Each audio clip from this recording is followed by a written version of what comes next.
I made my friend Nick, a normal dude who sucked at Jiu Jitsu, into a Jiu Jitsu champion in just 30 days. Here's how it happened. The first thing I did was spar with Nick to see how much he had to improve.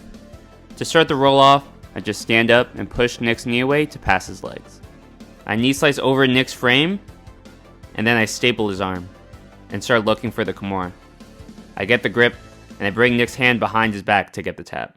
I could already tell Nick had a long way to go. At the end of the 30 days, Nick was going to compete in the Jiu Jitsu tournament for the first time, and I wanted to make sure he'd win.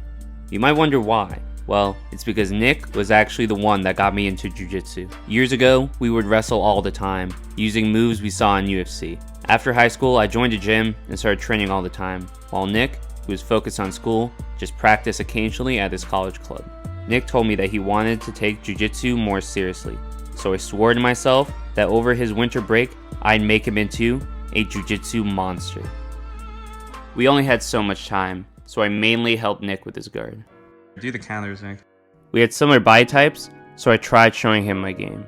Specifically, I helped him get better at guard retention, butterfly guard, and single leg X. After 2 weeks, it seemed like he was really picking it up fast, so I had him roll with Brandon, a newly promoted purple belt, to see how far he's come.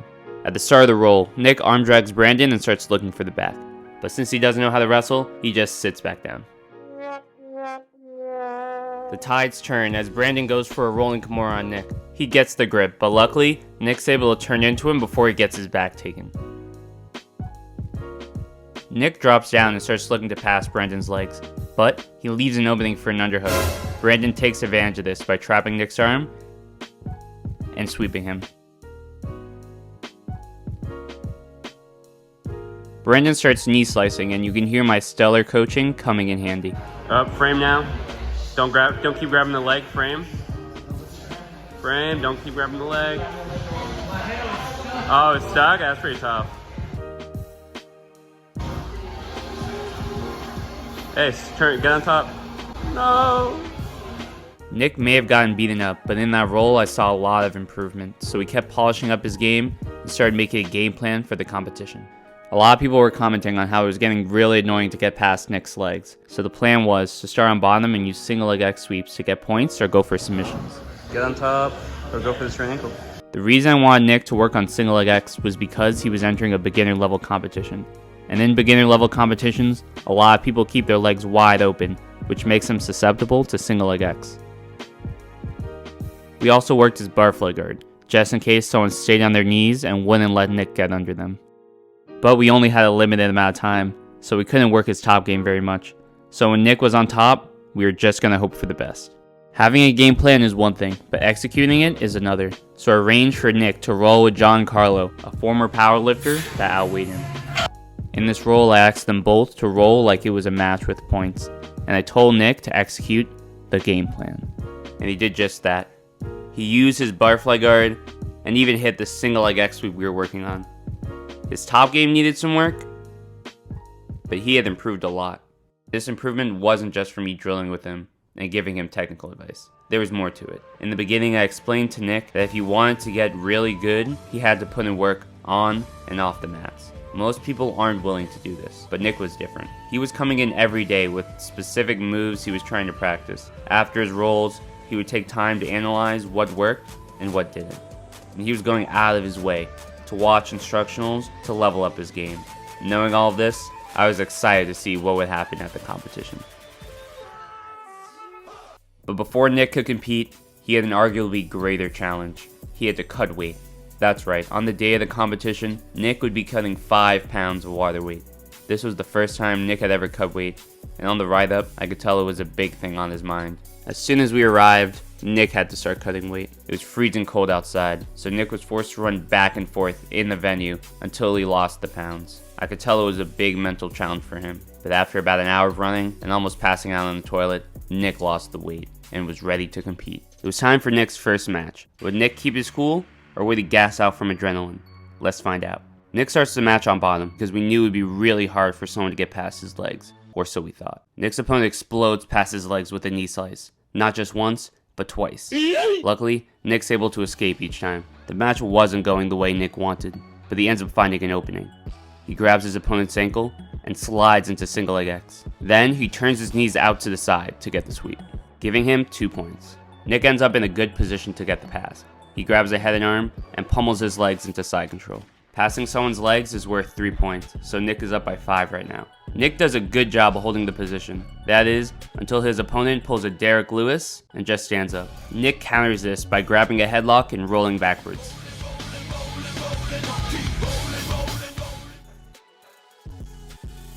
Nick gets put into close guard. This is where we're afraid for Nick to end up. Nick's guard passing wasn't the best, so he decides to focus on defense. His opponent attacks for a while, but he can't get anything going, so he decides to get up.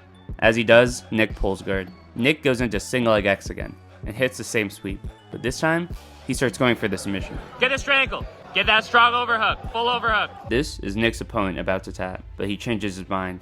For you see, after the match, he told us that he read online that you shouldn't tap to straight ankles, so he refuses to tap and continues the match. Nick gets 2 points for coming on top, and shortly after, the match ends, with Nick as the winner. Nick's first match was done, but it was time for him to face his next opponent.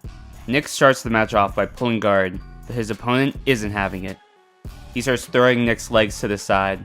Nick seems unfazed until his opponent dives forward and pins him onto the mat. At this point I thought it was over. Nick was gonna get his guard passed, but by some miracle, he gets a barfly hook in and recovers his guard. After getting his guard back, he ends up in this weird bottom arm triangle position. Lock up a rear naked choke grip. Nick tries coming on top, but his opponent keeps a good base. And Nick loses the hold. Right. Frame. Get his grip off the head. Nick's opponent grabs the guillotine, but falls over in the process. While his opponent's focused on the guillotine, Nick passes to side control, then mount. Nick's opponent tries bucking him off. Here he was leaving himself open for the armbar. Nick misses it the first time, but he was ready the second time. Nick throws his leg over his opponent's head and starts going for the armbar. He curls his leg down and starts hipping in to get the tap, but it was at the cost of his nuts. You're out of pocket there. This is Vlad, Nick's next opponent, and this is some dude chilling really close to the match for some reason. Nick starts the match off by pulling guard. He tries sliding under Vlad, but Vlad stops it. So he tries again, and he ends up in single leg X. He switches to X guard for a second, before going back to single leg X, and hitting the straight ankle. Nice.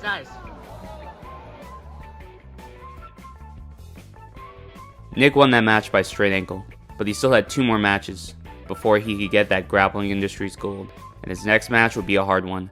He'd be facing Renee, an MMA fighter that trains at American Top Team. Nick, being a smart individual, pulls guard instead of wrestling an MMA fighter. Renee starts employing the genius strategy of pinning Nick's feet to the mat with all his strength.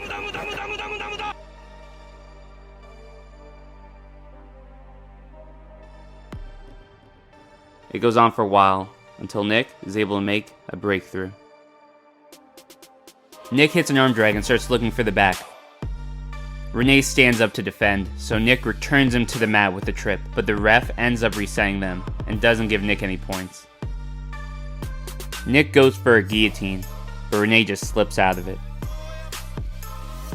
Nick lifts Renee with a butterfly hook, and goes into the front headlock.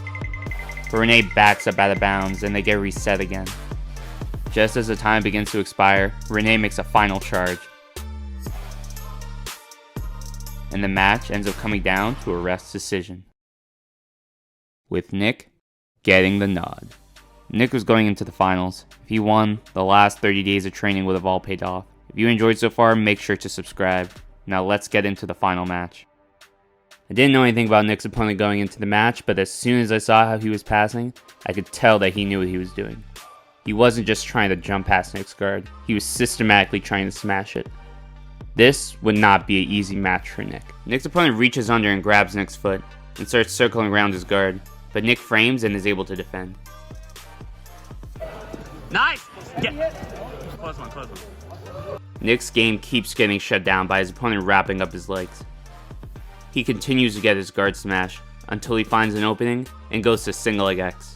This is exactly where Nick wants to be. He feels his opponent posture up, so he grabs both ankles and sweeps him. But as he tries coming up, his opponent grabs an underhook and goes for a strong knee slice. Frame, Nick. Get that bottom knee in, get that bottom knee in. By some miracle, Nick's able to retain his guard, but his opponent doesn't stop putting on the pressure. Time was running out, and if he passed Nick's guard, Nick would lose the match.